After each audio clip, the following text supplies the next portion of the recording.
students, I am Jyoti Yadav. Today in this video we will discuss about chapter number 21, Vegetation and Wildlife of India. You know very well, vegetation is founded on the earth in the three forms: forest, shrubs and herbs, and the grasses, grasslands. So in this chapter we will discuss about the one form of vegetation, that is the forest. And wildlife is also depend on the type of vegetation. So we will discuss about the which type of vegetation support the which type of wildlife in India. Introduction. The first form of life that appeared on the earth was flora or plants, followed by fauna or animals.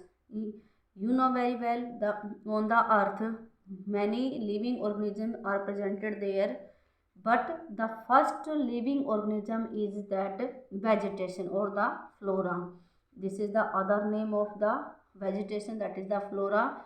And second thing is the fauna or the animals. और इन्हीं flora और vegetation के बाद ही wild life अर्थ पर appeared होती है। तो life जब से पॉसिबल हुई अर्थ के ऊपर, उसमें सबसे पहला जो लिविंग ऑर्गेनिज्म डेवलप हुआ था, अपीयर्ड हुआ था, वो कौन थे? हमारे फ्लोरा या प्लांट्स। और उसके बाद हुए हमारे फ्योना उनको कंज्यूम करने के लिए।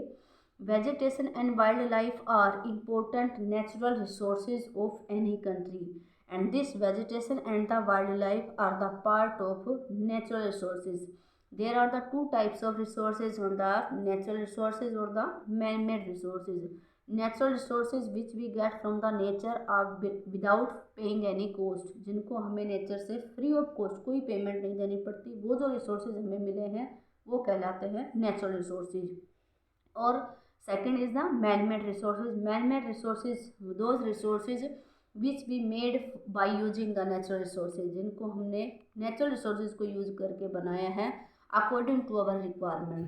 तो यहाँ पर जो वेजिटेशन और वाइल्ड लाइफ है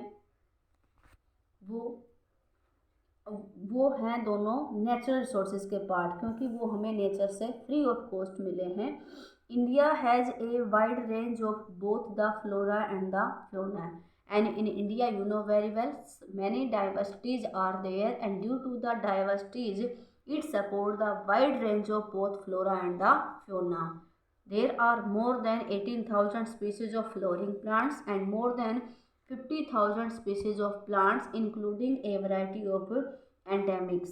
ठीक है कि यहाँ पर लगभग 18,000 फ्लोरिंग फूल देने वाले जो प्लांट्स हैं वो हैं, उनकी स्पीसीज हैं। इसके अलावा 50,000 है वो प्लांट्स की हैं, और इसमें बहुत सारे शर्ब्स हर्ब्स, मतलब इंक्लूडिंग इतनी सारी इसमें वैरायटीज़ है वो प्रेजेंटेड हैं।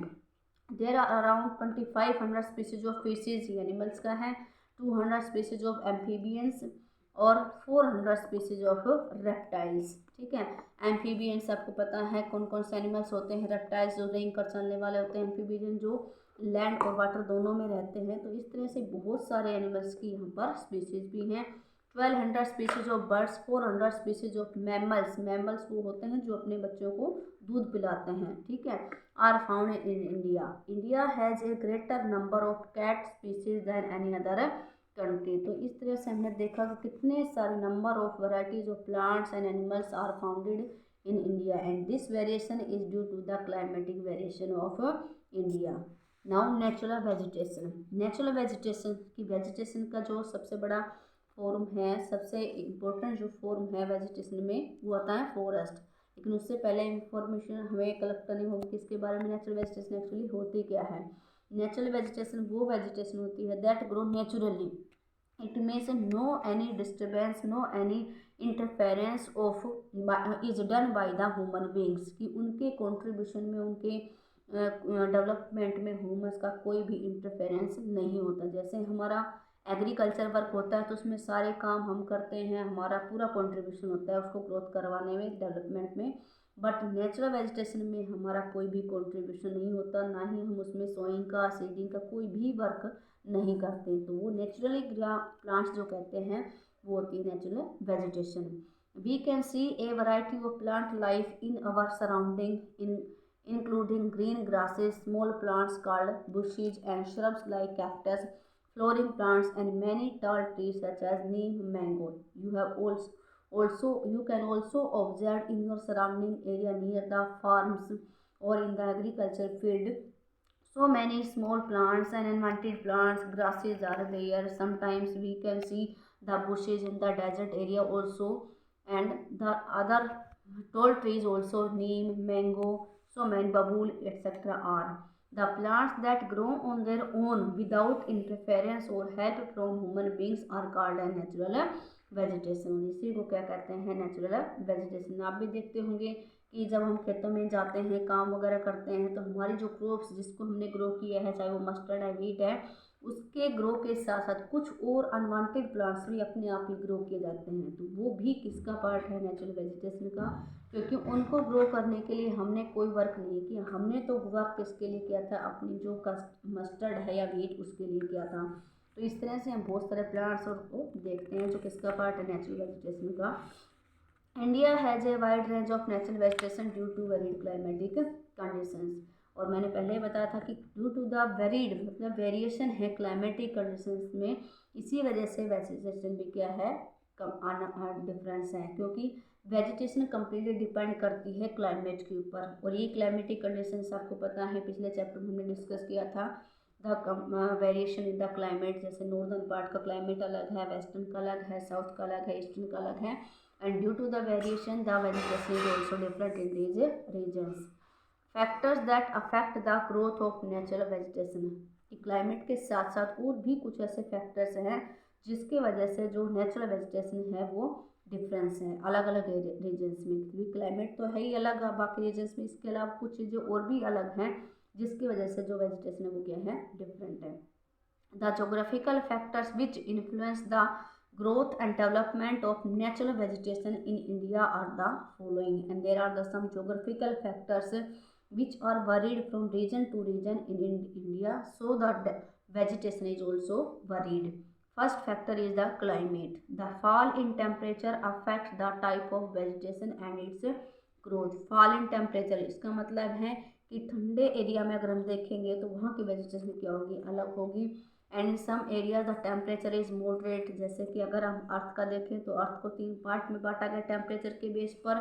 टोरिड जोन जहाँ सबसे ज़्यादा टेम्परेचर है, टेम्परेट जोन जहाँ पर मॉडरेट है, और फ्रिजिड जोन जहाँ पर बहुत ही कम है. तो इसी तरह से अगर हम इंडिया का देखें तो कुछ एरियाज़ में टेम्परेचर क्या है, ज़्यादा है, लेकिन जैसे ही हम ऊपर की तरफ जाएंगे तो वहाँ टेम्परेचर क्या है, कम है. तो इससे वेजिटेशन भी क्या होगी वहाँ पर अलग. The vegetation cover changes from tropical to sub tropical, temperate and alpine. और यही यहाँ पर एग्जांपल भी दिया है कि India's climate is tropical as well sub tropical which we have discuss in the previous chapter. And temperate की tropical area में वेजिटेशन अलग मिलेगी, क्लाइमेट अलग मिलेगा. सब ट्रॉपिकल में क्लाइमेट अलग है, वहाँ की वेजिटेशन भी अलग है. टेम्परेट रीजन में जो क्लाइमेट है वो अलग होगा और वहाँ की वेजिटेशन भी अलग होगी. और इसी तरह से अल्पाइन जब ऊपर की तरफ जाएंगे माउंटेन रीजन में तो वहाँ का क्लाइमेट अलग होगा और वहाँ की वेजिटेशन भी अलग होगी. Second is the topography. The flat land is generally devoted to agriculture. Topography मतलब जिस लैंड पर हम रह रहे हैं, जिस पर हम सारी एग्रीकल्चर एक्टिविटीज़ करते हैं, इकोनॉमिक एक्टिविटी कर रहे हैं, ये लैंड भी काफ़ी इफेक्टेड होती है किसके लिए, growth of the natural vegetation के लिए. कि जो फ्लैट लैंड होती है वो चाहे किसी भी एक्टिविटी के लिए सभी के लिए क्या है, सुटेबल है. If we are doing the agriculture work that it is suitable. If we want to do the construction work it is also suitable. And flat land is also supported the development of different type of vegetation. While the rub land has grass land and forest. तो इसी तरह से अगर हम रब land को देखें जो उबड़ खाबड़ होती है वहाँ पर ज़्यादातर क्या मिलेगी, या तो ग्रास लैंड्स मिलेंगे या फिर forest. Third is the soil. The sandy soils in the desert support cactus and sharp wells. कि जो लैंड तो लैंड और सोइल में थोड़ा सा डिफरेंट, मैंने अभी बताया लैंड टोपोग्राफी का. और सोइल है इससे नीचे वाले जो लेयर होती हैं उसके अंदर क्या होते हैं, कुछ मिनरल्स होते हैं. और किस तरह की सोइल्स के अंदर कौन से मिनरल्स होते हैं और वो मिनरल्स किस तरह के वेजिटेशन को सपोर्ट करते हैं. तो ये भी डिफरेंस हुआ किसके बेस पर, सोइल के बेस पर. कि जो सैंडी सोइल है जो कहाँ पर पाई जाती है, डेजर्ट के अंदर, वो किसको सपोर्ट करती है, कैक्टस और sharp welds. While wet marshy deltaic soil, जबकि वेट जो गीली रहती है हमेशा, डेल्टाइक रीजन्स में हमेशा नमी रहती है मिट्टी के अंदर, वो जो लैंड है, वो जो सोइल है वो किसको सपोर्ट करती है, मैनग्रोव्स एंड मार्श फॉरेस्ट वो किसको सपोर्ट करती है, फॉरेस्ट को। तो ये किसका डिफरेंस हुआ, सोइल के टाइप के ऊपर, कि वहाँ वो सोइल है वो किसको सपोर्ट कर रही है, और वहाँ जो डेल्टाइक सोइल है वो किस तरह की वेजिटेशन को सपोर्ट कर रही है। Different types of natural vegetation are dependent on climate factors such as rainfall, water, temperature, air and wind. इसके अलावा इन जोग्राफिकल जो फैक्टर, इसके अलावा कुछ और भी फैक्टर्स हैं जैसे कि रेनफॉल, वाटर, टेम्परेचर, एयर और विंड। ये सारे फैक्टर्स भी किसको अफेक्ट करते हैं, growth of natural vegetation. You know very well, in the regions of the heavy rainfall and the regions which are receiving the water throughout the year, they consist with the evergreen forest. And second thing, that is the temperature, we have discussed already, and air and wind, because air or wind are also supporting the rainfall, and rainfall is also essential thing for the growth of vegetation. Among all these, rainfall is most important because areas of heavy rainfall have dense vegetation as compared to the areas of less rainfall. कि मैंने बताया कि सबसे ज़्यादा important इसमें क्या है, rainfall, क्योंकि जहाँ ज़्यादा बारिश है वहाँ फॉरेस्ट कैसे होंगे, डेंस होंगे, जहाँ कम है वहाँ पर क्या होंगे, लेस डेंस होंगे। A large area covered chiefly with trees and undergrowth is called a forest. यहाँ फॉरेस्ट की डेफिनेशन है कि एक लार्ज एरिया, जब बहुत बड़े बड़े ट्री जहाँ पर हों और बहुत बड़ा एरिया उससे कवर्ड हो, तो उस एरिया को क्या कहते हैं, forest.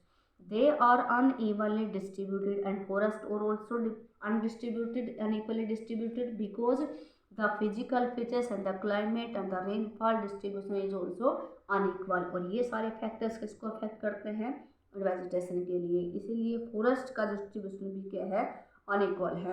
Some regions are having the forest, some are having less dense forest, some are not having any type of forest. They can be classified into the following 5 categories. Now we will discuss about the categories of the forest. These are the 5. First is the tropical rainforest, second is the tropical deciduous forest, desert vegetation, mountain vegetation, and last is the mangrove forest.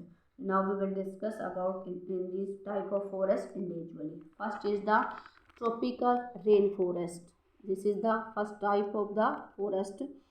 These type of forest are found in hot and very wet places where average rainfall is around 200 centimeter. It means the climate is hot and very wet.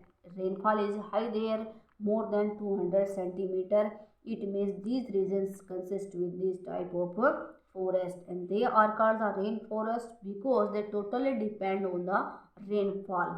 These trees remain green throughout the year, therefore these forests are called evergreen, and they remain green because they are receiving the water throughout the year, so they never shed their leaves, and they are called evergreen. The remains green through out the year, इसलिए वो हमेशा क्या रहते हैं, हरे भरे रहते हैं, क्योंकि उनको पूरे साल भर पानी मिलता है, और पानी की कमी ना होने की वजह से वो कभी पत्ते अपने नहीं गिराते, इसलिए इनको क्या कहते हैं, evergreen. These types of forest are found in rainy slopes of western Ghats. और इस तरह का जो क्लाइमेट है जो हमने पढ़ा हॉट और वेरी वेट वाला, ये कहाँ मिलेगा हमें, केवल रेनी स्लोप्स और वेस्टर्न घाट्स, जहाँ पर क्या है, स्लोप्स के अंदर hills of north eastern India, Andaman and Nicobar islands and some parts of West Bengal and Odisha. मतलब इन सभी स्टेट्स का जो क्लाइमेट है वो इस तरह के फॉरेस्ट के लिए क्या है, सुटेबल है, इसलिए वहाँ पर रेन फॉरेस्ट है वो पाए जाते हैं। Trees such as rosewood, rubber, ebony and rubber are found in these forest. ये कुछ ट्रीज के नेम हैं जो इनमें कॉमन है। These trees are tall and hard wood types, it means their wood is very hard and this is not suitable for the commercial purpose or for the furniture. Latex is the main raw material for rubber manufacturing. इसलिए इसकी ज़्यादातर जो production है इन trees को ज़्यादातर क्या है, रबड़ मेकिंग के लिए ज़्यादा यूज़ करते हैं, क्योंकि लकड़ी इनकी हार्ड होती है, इसलिए लकड़ी का सामान के बजाय रबड़ को ज़्यादा यूज़ किया जाता है यहाँ पर रॉ मटेरियल के रूप में, जो भी कंपनियाँ हैं जिससे रबड़ का आइटम बनते हैं। Second is the tropical deciduous forest. These types of forests are found in areas with long dry season and rainfall of 100 to 200 centimeter. It means the dry season is there and the rainfall is 100 to 200 centimetre, मतलब यहाँ पर rainfall कितनी है, moderate है, ठीक है। These type of forests are found in the outer areas of Shivalik eastern slopes of the western Ghats, Jharkhand, Chhattisgarh and some parts of Odisha. They are also called monsoon forests, and these forests are called the monsoon forests because they are getting the water only in the monsoon season when the rainfall is coming. So they are getting water only in the monsoon season, so they are called the monsoon forest. They shed their leaves because dry season is there. So this is the difference between the climatic conditions of these parts. So the vegetation is also difference. Trees such as bamboo, teak, sal, sandalwood, shisham, rosewood and samuel are found in these forests. These are the name of the common trees which are found in these type of forest. These trees shed their leaves once in year to protect themselves in the dry season, and I told you that they are shedding their leaves because they are losing their moisture in the dry season. So they shed their leaves in the autumn season. You know very well because we are living in that area which are blowing in the tropical deciduous forest. You can see some forests which are included in the deciduous forest like teak और bamboo. आप अपने आसपास में शीशम, bamboo और ये पेड़ दे सकते हैं जो किसका पार्ट है, डेसिडियस फॉरेस्ट का. Third is the desert vegetation.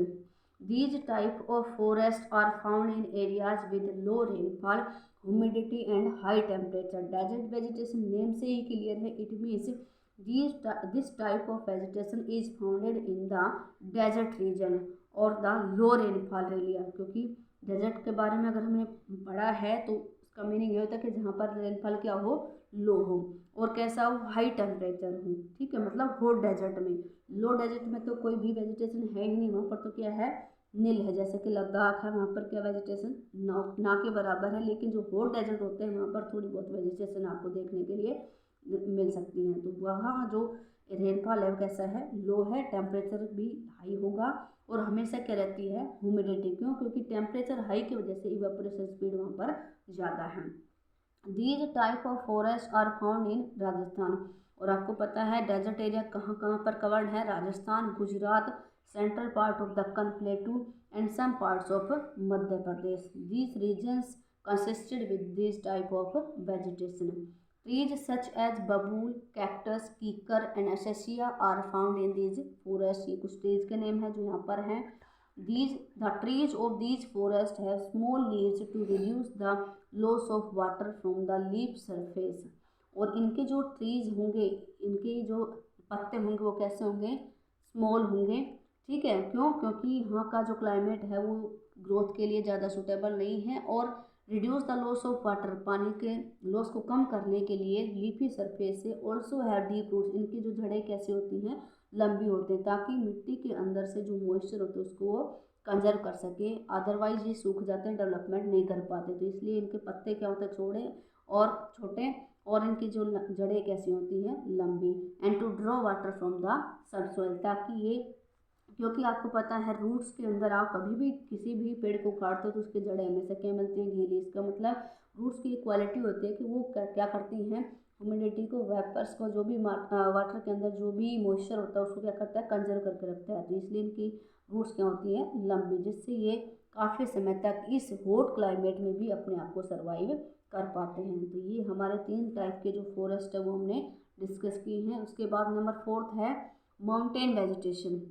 That is the mountain. Name से क्लियर है, इसका मतलब है this type of vegetation is founded in the mountain regions. These forest are distributed according to the altitude. और ये जो mountains हैं, आपको पता है एल्टीट्यूड के अकॉर्डिंग माउंटेन्स की जो हाइट्स है वो क्या है, अलग अलग हैं. These types of forest are found specially in the Himalayas.